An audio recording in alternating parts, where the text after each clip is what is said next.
అందరికీ happy republic day, గణతంత్ర దినోత్సవ శుభాకాంక్షలు. అయితే తెలంగాణ రాష్ట్ర ప్రభుత్వం అయితే ఈరోజు 4 పథకాలను ప్రారంభించనుంది కదా. దానికి సంబంధించినటువంటి అమౌంట్ ఏదైతే ఉందో అది అయితే ఈరోజు ఆదివారం కావడం వలన అయితే ఈరోజు అర్హులైనటువంటి అన్నదాతల అకౌంట్లలో డబ్బు అయితే జమ కాదు.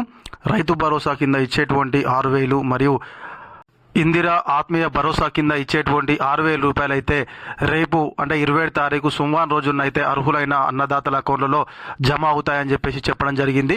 అయితే మనకు ఏవైతే ఈ 4 పథకాలు ఉన్నాయో, రేషన్ కార్డు కానీ, లేకపోతే ఇందిరమ్మ ఇండ్లు కానీ, మనకు రైతు భరోసా కానీ, లేకపోతే ఈ ఇందిరా ఆత్మీయ భరోసా కానీ, ఈ 4 పథకాలు ఏవైతే ఉన్నాయో ఇవి మొదటి విడతగా కేవలము 621 గ్రామాల్లో మాత్రమే రాష్ట్ర ప్రభుత్వం అమలు చేస్తుందట.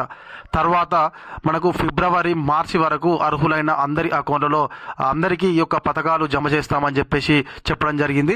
అయితే మనకు ఫిబ్రవరి మార్చి మధ్యలోనైతే స్థానిక సంస్థల ఎలక్షన్లు ఉన్నాయి. మరి అప్పుడు ఎలక్షన్ కోడ్ అడ్డం పెట్టుకొని మరి రాష్ట్ర ప్రభుత్వం అసలు ఈ పథకాలు వర్తింపజేస్తుందా లేదా?